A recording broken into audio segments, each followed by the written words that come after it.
Hello and welcome to a big episode of IBI On Site. I'm your host, Hayden Grove, here at Classic Park in Eastlake, where the captains have struggled thus far in 2014, but 3 individuals have found their way onto the Midwest League All-Star roster. Jordan Milbrath, Eric Haas, and Robbie Aviles will all be All-Stars, and we're going to talk to 2 of them.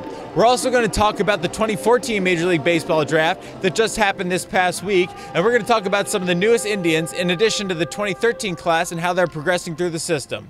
Without further delay, we've got a huge show this week, so let's dive right in. As promised, I'm joined by one of the captain's 3 All-Stars, Mr. Eric Haas, catcher for the captains. My first question for you is, how does it feel? It's definitely a great honor, getting to play with some of the best guys in the league and, get to do it pretty close to my hometown of Grand Rapids, so pretty good. How is it going to be returning to, as you said, your hometown of Grand Rapids, how is it going to be returning to Michigan, being able to play and also getting with family and friends? Yeah, hopefully, my family can come out, see my friends, and it'll be a good experience. Now this season, you've obviously got out to a hot start in terms of the power. You hit 10 home runs. Last year you had 14 all year. What has been the difference this year in getting the power going early? I definitely got a little bit stronger over the off-season and just worked on some things with my swing, trying to get a little bit more consistent, at bats to the plate. I've still been struggling here and there, but, getting a lot stronger, so power, step off that a little bit. Now, do you have coaching tips that coaches are giving you to increase your power or to have a better approach to the plate? It's more or less just trying to square up as many balls as you can. You're obviously up there not trying to hit home runs. It's just kind of one of the things that happens from just squaring up balls consistently. Now this season the team is obviously struggling a little bit. How do you balance personal success with the success of the team? You're always trying to get out there and get a win. Obviously my job as a catcher is just get the best out of the pitching staff and just trying to make those guys keep on them and make sure they're doing their work and trying to do the best for the team. But as a catcher, you have a lot of wear and tear throughout the season on your ears. Are you feeling anything right now, or how are you feeling? I'm not feeling too bad right now. A little bit of time off, birth of my son, things like that. So a couple days off here and there, but it's definitely a grind. Long 140 games in 6 months. A lot of games. So. Speaking of grind, you said you guys got in at 4 o'clock a couple nights ago. How do you keep a routine going with such a long season? What is your routine that you have? Routine is huge. I think it's definitely just how you balance it out, keep yourself going. Normally get to the ballpark around 12:30, 1 o'clock, and do a couple, warm-ups in the cage and things like that. Go out for BP. It's just pretty much the same thing every day. Keeping your work going. And how important is the routine from an organizational standpoint? I think that one of the things they stress here is development. Do these guys make sure that you're on a routine that you're going every day? Yeah, definitely. Routine is huge. Whether you're going good or struggling, it's always something to go back to. So if you're not feeling too good, you do your routine. You're got to trust in it. You'll be ready for the game. As one of the better performers thus far this season for your team, do you feel any pressure to kind of help turn things around record-wise, or do you just feel that it's more about development anyway? You obviously want to win ball games, but at the same time, everyone's goal is obviously moving up the ladder and going to the big leagues, helping that team win. So it's not really too important at this level per se, but obviously winning a ball game, you're never trying to lose ball games. So. Does the losing weigh on you at all as a player? It gets irritating here and there, but obviously, guys are out here trying hard. Everyone's getting better, so it's really not, at the end of the day, it's really not everything. Now, finally, how do you keep it going? You're already an all-star. How do you keep pushing forward and keep producing? Well, definitely just want to keep moving up the ladder and hopefully, do well at this level, move to the next, do well until you get to the big leagues one day, and I think that's everyone's goal. All right, there you have it. Eric Haas, Midwest League All-Star. Thanks so much for coming on with us today. Thank you. Up next, we'll talk to Captain Starter and Midwest League All-Star Jordan Milbrath. Stay tuned.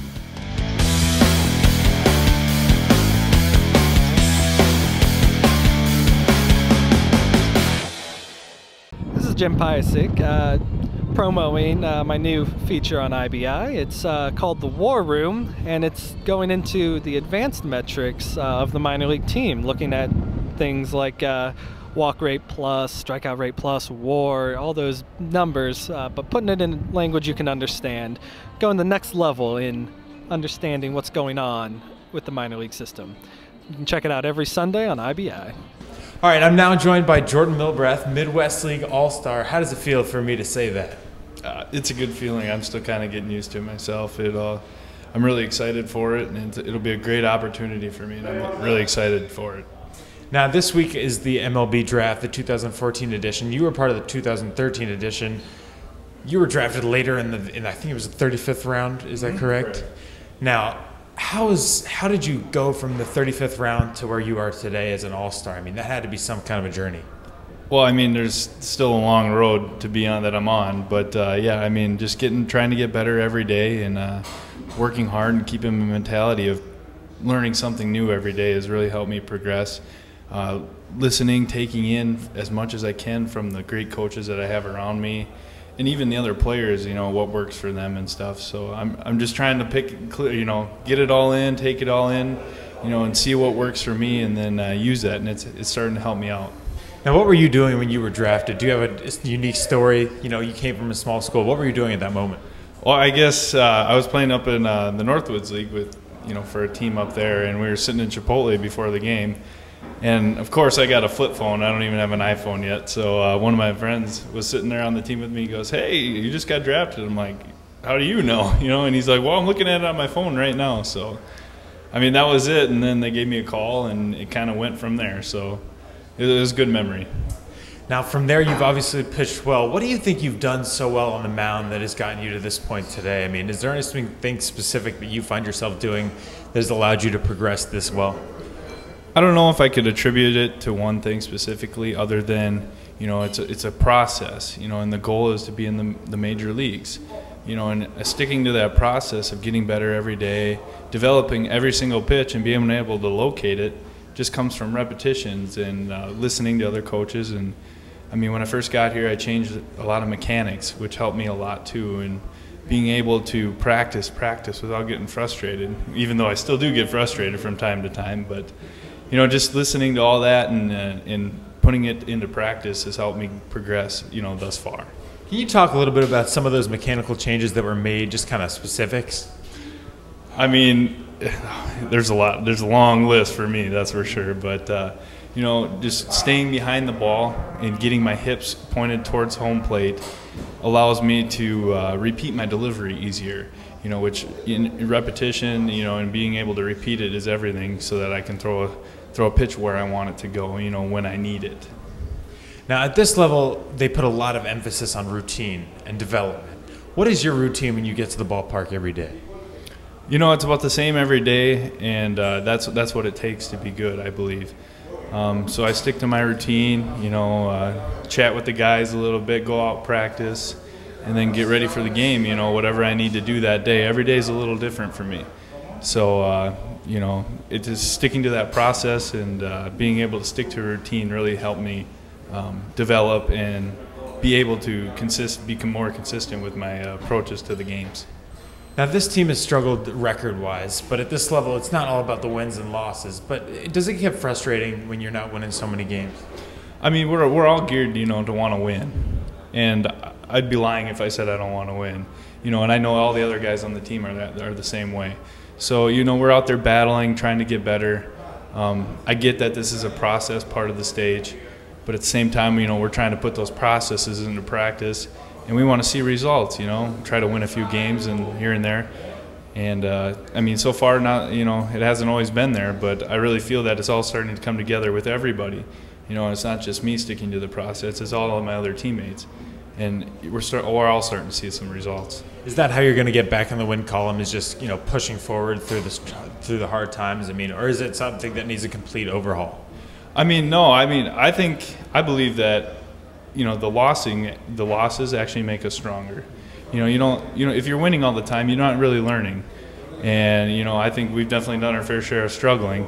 So, the guys are kind of catching on to what we need to do, and we're working on fixing it every day.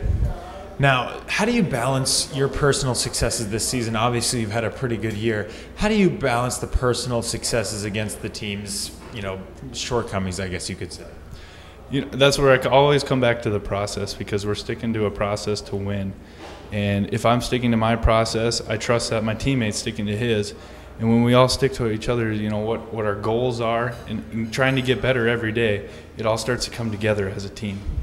Now, finally, what do you do to keep yourself going forward? And I know you're going to say process again, because I know I say it a lot, but if that's what it takes, that's what it takes. But is that what it's going to take going forward? Just sticking to that routine, sticking to that process to get you back into next year's All-Star game?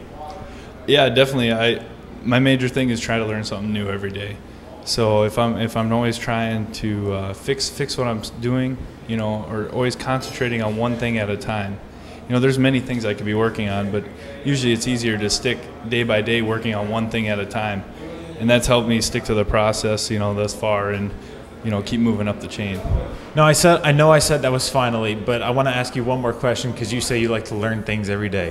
What is one thing that we can learn about you that not many people know today? Oh, boy. I love to hunt and fish. That is one of my, you know, greatest hobbies, and I just love being outside. So baseball's working out perfect with me so far. But no, I'm having a lot of fun doing what I do. And when I'm outside the ballpark, though, I like to relax, you know, with my friends and go hunting and fishing when I can get out. Have you ever hunted and fished in Ohio? You know, we go fishing. You know, hunting's kind of hard. We got to get land and locate that land. So if you know anybody, let me know. I certainly will. Thanks so much for joining us, and best of luck going forward. Yeah, thank you for having me. All right, when we get back, we'll take a look at the 2014 draft class and what they're going to bring to the table. You won't want to miss it.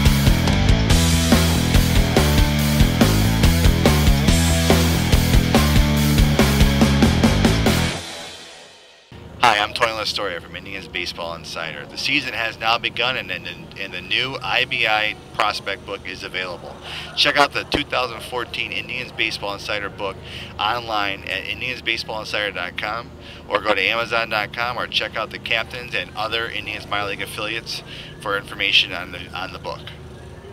Yeah, welcome back to IBI On Site. Now, I know we promised you that we were going to talk about the 2014 Major League Baseball draft and the 2013 class of the Indians draft, and we will. But I just wanted to, before I started, I just wanted to say that Tony Lastoria was supposed to come on with us, but there is a good reason why he's not here. He is busting his butt doing all kinds of Indians analysis on their 2014 draft. It's all on IndiansBaseballInsider.com. He is giving individual profiles of player 1 through player 40. Him and Jeff Ellis, who's also a Major League Baseball draft guru, they're giving all their analysis on the Indians Baseball Insider website. You can check it out there.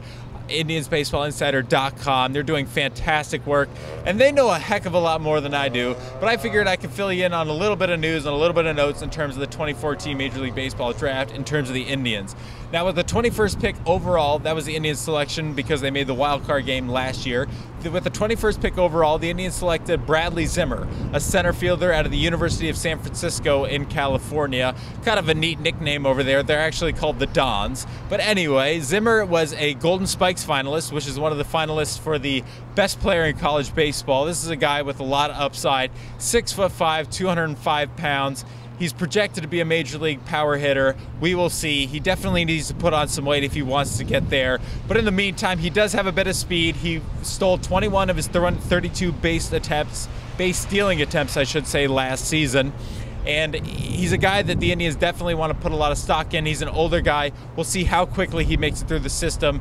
He was, you know, the thing with Clint Frazier and some of these younger guys is they may take their time as they are very young. Zimmer is a bit older, so maybe he'll make his way to the major league or through the Indians organization faster. That remains to be seen. But his brother Kyle was the 5th overall pick in the 2012 Major League Draft to the Kansas City Royals, so there's definitely not a bad bloodline there. Again, we'll see if he makes a quick ascent, but I just wanted to fill you in on that first pick. The second pick the Indians made was 31 overall. They selected Mr. Justice Sheffield. I could not imagine a better name for any kind of a person, be it a baseball player, be it a sheriff, whatever. Justice Sheffield, what a name, but what a pitcher. He's a left-handed pitcher out of Tullahoma High School in Tennessee. He was the 2014 Gatorade National High School Baseball Player of the Year, a very prestigious award given to a high school baseball player. A lot of current pros have won the award. He's about 5'11", 195 pounds. He's listed at about 6'1", 180. That is not factual, but according to Jeff Ellis of Indians Baseball Insider and a huge Major League Baseball draft guru, he's got some plus pitches, secondary pitches. It'll be interesting to see how he pans out because, you know, he's not a power arm. He's not a huge guy, but we'll see if he starts in Mahoning Valley. We'll see if he starts here at Lake County or if he starts in the Arizona Developmental League. He is the nephew of Gary Sheffield, another interesting note, and he has signed with the Indians. It was a concern as to whether or not he would sign with the Indians, but he will. He was committed to Vanderbilt where his brother plays. He will not go to Vanderbilt originally, and he will start in the Indians organization. Now at the 38th pick in the draft, and the final guy we're going to cover here on this episode of IBI On Site, is a guy that I love because he gets on base. I'm a big believer in on-base percentage, and that is Mike Poppy. Now, Mike Poppy is from the University of Virginia, a big guy, 6'3", 195 pounds. He bats left, throws right, but he's not a power hitter per se. He's more of an on-base guy a la Nick Swisher. Now, Nick Swisher is a first baseman, started in the outfield. That's how Jeff Ellis projects Mike Poppy to be. Starting in the outfield, makes his way to first base. He's a solid hitter, but definitely not a huge 30 home run guy. Definitely will get on base, and that's what I love about him. Another older guy, another older outfielder. Now that's interesting to note because the Indians have selected a lot of outfielders over the past couple of seasons. Clint Frazier, 5th pick overall last year. He's an outfielder. He's a center fielder. Tyler Naquin, 2012 first round pick. He's an outfielder as well. Indians are definitely trying to build an outfield. Now, they do have a ton of talent in the outfield as it is right now. Michael Brantley is an up-and-coming superstar. Michael Bourne is definitely was one of the guys they spent a lot of money on. And you got David Murphy in right field, who is a solid player by all means, in my opinion. So the Indians are definitely trying to build some kind of outfield, but Mike Poppy, will he be Big Poppy? He will not. He will get on base, though, which is just as good in my book. Now, there were 3 other guys the Indians selected out of all their picks. And again, you can read all the profiles of the players and the picks on IndiansBaseballInsider.com with Tony Lastoria and Jeff Ellis. Now, 3 of the picks, I'm not going to lie to you folks, I don't know how they're going to project to the major league level, but they are interesting storylines. The 33rd pick overall by the Indians was a guy by the name of Peter Dolan. And if the name sounds familiar, that's because it is. That is Paul Dolan, the owner of the Indians. His son, out of Gilmore Academy, they picked him in the 33rd round. I don't know if he'll make it to the Indians one day, but it's definitely an interesting storyline. In the 35th round, the Indians selected Joseph Danan down in South Florida. He is the nephew of A-Rod. Now, I don't know if that means anything, but it's definitely another interesting storyline. He's down from where I am from, I should say. He's down there in South Florida. He'll make his way up to the Indians organization in some way, be it in Arizona, in Mahoning Valley. We're not sure yet. And the final interesting storyline, and I think this is the best of them all, just because of the names. Now, the Indians have a catcher named Yan Gomes. His brother, Juan Gomes, was the 37th round pick by the Indians, and I kid you not, that is his name, Juan Gomes. Now, again, I don't know how any of these guys are going to project to the major league level. Definitely interesting storylines, however, and things to keep an eye on. I'm sure the Gomes family had a very, very nice weekend. I'm sure there were hugs and texts and phone calls, so that must have been a very nice moment, as well as the Peter Dolan signing. I'm sure that was a big moment for the Indians, but there are 35th round picks and late round picks that have made it, and one of them I just talked to, Jordan Milbrath. He was a 35th round pick last year. Now that's a Midwest League All-Star now. So these guys in the 35th round, while they might not seem like they're going to make it, they very well could. So you got to keep an eye on them. Now, with the 2014 Major League Baseball draft just taking place, I wanted to look back at the 2013 draft and what the Indians did and what the players have done thus far. We're only going to touch on the first couple, or else we'd be here all day. Now, the first pick of the Indians last season in 2013 was a guy by the name of Clint Frazier, who is right here in Lake County. He was the 5th pick overall in last year's draft, but he struggled thus far at Lake County, has not played up to his potential, but again, he's very young. He's got a lot of time to work. He's only hitting .241 here in Lake County with 2 home runs and 13 RBIs. Again, you expected him to be a big power hitter. That remains to be seen. Maybe a couple weeks in Mahoning Valley would not hurt him, but it doesn't look right now like he's playing up to his potential. Maybe if he goes down to Mahoning Valley, he'll find that bat speed in the right place and he'll time everything up, because that seems to be one of his problems, is timing right now, adjusting to the major league or the professional pitching from high school. It's definitely a big transition, so we'll see. But he's definitely a guy that's projected to make his way to the Indians sooner rather than, or is projected to make his way to the Indians and make an impact. We'll see if that remains to be seen. But the next pick for the Indians was the third round of selection out of the University of Louisville, Dace Kime. Definitely struggling. 0-9 thus far with Lake County this season with a 6.12 ERA. He's just not finding it right now. He's working on a lot of different things. Tony Lastoria seems to think that the reason for his struggles is that he's trying to develop other pitches, which is okay if that's the case. But if not, they're going to have to do something, and do something quickly. And the final guy I want to get to from the 2013 class is a guy by the name of Kyle Crockett. He was the 4th overall selection, and he has zoomed his way through the Indians organization, going from Mahoning Valley to Akron and already making a couple appearances with the Indians. In 3 appearances with the Indians, he has a 2.08 ERA.